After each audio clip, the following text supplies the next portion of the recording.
અને વરસાદ કાંઈ આવ્યો નહીં. એટલે વળી પાછા અમે શેઢા ઉપર ભેગા થાય એટલે અમારા શેઢા પાડોશી કહે, મને પાછા ઠપકો દે અને મને કે આ તમે તો પાણી ન વાળ્યું, મેં ન વાળ્યું ને આપણે બધાની મગફળી હવે સુકાઈ ગઈ.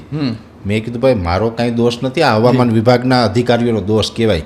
એનીએ છાપામાં આપ્યું હતું, એનીએ જાહેર છાપામાં એવું આપ્યું કે વરસાદ આવવાનો છે, એટલે હું તો એ તમને કહેતો હતો. તો હવે એ આનું કાંઈક એવું હોવું જોઈએ કે આગાહી સાચી જ પડે, ખોટી ન પડે ને એવું કાંઈક હોવું જોઈએ. એટલે એની મજાકમાં કીધું એ કે તું બહુ હોશિયાર છે ને, તો તું આ બધું શીખી લે ને તું આગાહી કરવાનું ચાલુ કરી દે. તું આગાહી કર, એ તો ખોટી કરે તો તું સાચી આગાહી કર.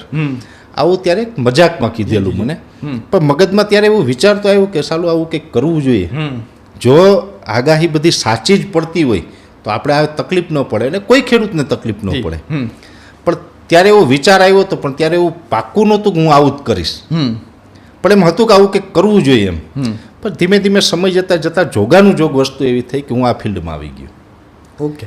અને કહો મારા ભાઈને શેઠા પાડોશીને ઘણી વખત અમે રૂબરૂ આજની તારીખે આપણા સંબંધો તો બધા પરિવાર જેવા છે, એટલે હું કહેતો હોય મેં કીધું તમને યાદ છે, હવે એ વાત એ ભૂલી ગયા મને આવું કીધું હતું. એટલે એને ભૂલાઈ ગઈ પણ હું યાદ કરાવું, તમે મને આવું કીધું હતું ને આજે તમે પણ ટીવીમાં મને સાંભળો છો, મને કે આ તને રોજ સાંભળું છું.